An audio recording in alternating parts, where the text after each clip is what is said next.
சூரியநாதம்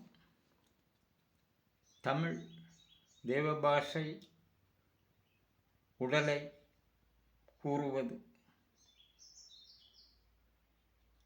தொடர் 23. அகத்தியர் 4 வரி அக்ஷர பெருமை புரிய சிவவாக்கியர் 10 வார்த்தை இதற்கு முன்னில் கூறியது. மண்ணும் நீ என்ற ஒரு வாக்கு புரிய பர என்பதன் பொருள் அர்த்தம் தெரிந்து போகலாம். திருத்தமிழ் தேவ பாஷையில் புரிந்தால் கிரந்தங்கள் உலகில் ஏதும் ஆகட்டு, அம்மொழிகளில் உண்மை தத்துவம் புரியும். இங்கு கேட்பவர்களுக்கு தனிமை செயல் கிடையாது. பா வடிவ எழுத்து தமிழ் பூமியில் எப்படிப்பட்ட வண்ணம் நீளத்தில் வரைந்து பார்த்தாலும் வாயு அதன் உள்ளில் செயல்பட பா மேல்பாகத்தில் அடையாளங்கள் கிடையாது, திறந்து இருக்கிறது. அதில் வேறு ஒரு ஆளு இறங்கி செயல்பட தடங்கள் இருக்கக்கூடாது. தடங்கள் ஆனால் வாயு செயலுக்கு முடக்கம் வரும். அப்படியானால் பூமியில் ஒரு வஸ்துவும் ஜீவனில் வாழ முடியாது. அது ஒரு முடி அளவிற்கு தடையம் கூடாது. அது ரா எழுத்து, வீரன் சூரியன். பூமியில் ரா கீழ்வரை பூமிக்குள்ளில் சூடு. அங்கு வேர்களுக்கு அதன் சக்தி பகருவது. இந்த சூடினால் பர என்ற வார்த்தை வாயு அக்னி. அது உலகம். பூமி பரையுடைய மகன் பக்தி மய உடலில் அவதார பிறவி. அதாவது பரையுட மகன் என்றால் பர அக்னி, வாயு அக்னி, அதன் மகன் வர வேண்டும் பக்தி உடலில். அப்படி பர என்பது பிராணாயாமம் செய்து வளரும் உடலில் மகன் உருவாவது. அது குழந்தை கதைகள், மக்கள் கதைகள் நீங்கள் கேட்டது. ஒவ்வொரு அவதாரத்திற்கு ஒவ்வொரு மக்கள் பிறவி வருவது. பர என்பது திரு தமிழாக்குவதில் அர்த்தம் உலகத்தில் பர எழுத்து வடிவம் செயல் வாயு அக்னி. இங்கு சிவவாக்கியர் மண்ணும் நீ என்பது வாயு அக்னி செயல். இவை இரண்டில் உருவாகும் சூடில் சிவவாக்கியர் 2ஆம் வார்த்தை கூறுவது விண்ணும் நீ.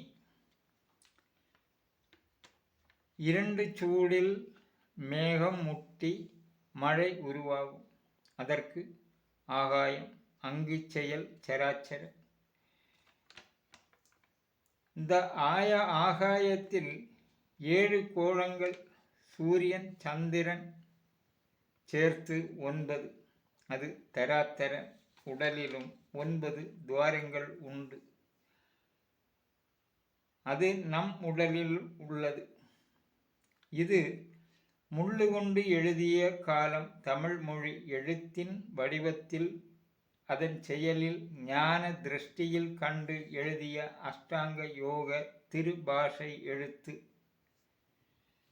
இன்றும் சாஸ்திரம் கண்டுபிடித்தும் 9 கோளங்களை கூறுவது. அது பள்ளிக்கூடங்களில் நாம் படித்து வருவது. இந்த 9 கோளங்கள் சக்தியில் உலகம், அதுபோல உடலிலும் 9 துவார பலத்தில் உடல்கள். இப்படி தமிழை 2ஆக்கி, ஒன்று வாழ்வு தமிழ், மற்றொன்று பக்தி தமிழ். பக்தி தமிழ் என்பது உடல் கூறு, உடலை குறித்து கூறுவது, உடலை ஒவ்வொரு எழுத்தில் வரைந்து கூறுவது. தமிழ் தனிமையில் நின்று பக்தி கதை பக்தி உடல் தெய்வ குறிப்புகள் அர்த்தம் கூற முடியாது தமிழில். ஸ்கூல் படனம் படித்து தெய்வ கதை கூற முடியாது. தெய்வ பாஷை என்பது திருத்தமிழ் ஆக்குக வேண்டும். அது உடல் கூற்றின்படி புரிதல் வேண்டும். தமிழை திருபாஷை தமிழ் உடல் கூறு, பிரகிருதி கூறு, பூமி கூறு என 3 மறைமுக அர்த்தம் புரிந்து பேசுவதில் அன்று எழுத்து படித்து ஆசான் உடல் நாடி நரம்புகள் அவயவய உறுப்புகள் பெயர் தெரிந்து அதன் பொருள் புரிந்து அர்த்தம் உரைப்பது அன்று பண்டிதன். ராஜ கொட்டாரங்களில் அதன் வழிகளில் அந்நிய நிழலினை தீண்டாத உரைப்பது. இப்போது அது கிடையாது. இன்று பண்டிதன் பக்தி கதை கூறுவது கிடையாது. கொடுமை கதை, மற்றுள்ளவரை அடிமையாக்கி சில மதங்கள் செயல்படுவது. சுதந்திர வாழ்க்கை அம்மதத்தில் இல்லை. அதனால்தான் மதம் விட்டு வெளியேறுவது இன்று. சூரியநாதம் எப்போதும் எறும்பின் நிழலை தீண்டும் விதம் 23 தொடர் கூறுவதில் ஒரு வார்த்தை கூட இதுவரை கூறவில்லை. இது சித்தர்கள் மீது உள்ள தத்துவ குறிப்பு படித்தால் அங்கு கூறுவது உடல் கூறு, மற்றுள்ள உடலை கிடையாது. சித்தர்கள் சாட்சிப்படுத்தும் அறிவு அந்நிலை உணர்ந்து கூறுவது எல்லாருக்கும் அந்நிலை புரியாது. அவர்கள் மனசு தாங்காது. என்னை போல இங்கு கூறுபவன் இப்படி உரைப்பது நானாக தேடிய வழி கிடையாது. இங்கு என்னை என் இஷ்ட வாழ்க்கையில் செயலிலிருந்து படிப்பு வரை இல்லாமல் கொஞ்சம் கொஞ்சமாக 8 வயதில் ஆசான் தீண்டியது. 53ஆம் வயதில் அவர்கள் குறிப்புகளை வாங்கி வைத்தது. அதன் வழியில் அந்த அறிவை புரிய தொடங்கியது. அது அப்படி படிக்க உடல் நோய் உருவாக்கியதன் காரணம் உயிர் போக உடல் இருந்தும் 1.5 மணிக்கூர் ஆஸ்பத்திரியில் மருந்து வாங்கியது அங்கே கிடந்தது. அதன் செயல் வலது கை இன்றும் உயரவில்லை பகுதி. இப்படி உடல் மனம் இருந்தும் என் சிந்தைகள் தமிழ் சித்தர் பரிபாஷை, பாரதியார் கவிதை, 18 சித்தர்கள்,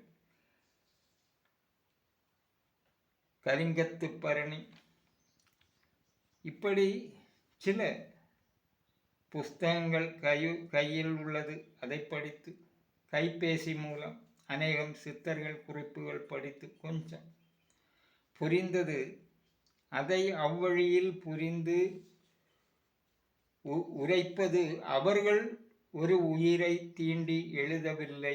உண்மை, சத்தியம், நினைவு. அவர்களை நான் தீண்டி கூறுவது என்றால் அடுத்த உயிரை தீண்டினால் நான் அவர்களை உலக சித்தர்களை சாபக்கேடு என்னால் உருவாகும். இப்படி ஒரு குடிமகன் உலகத்தில் கூறுவது எந்த விஷயத்தில் ஆனாலும் தன் மான சிந்தையில் யாராக இருந்தோ அவர்கள் மனித அறிவு படைத்தவர்கள்.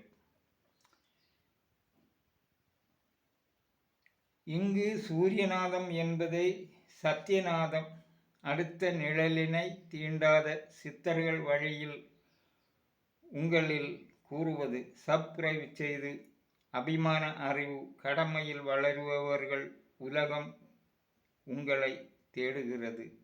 அறிவு குரு அறிவு தெய்வம்.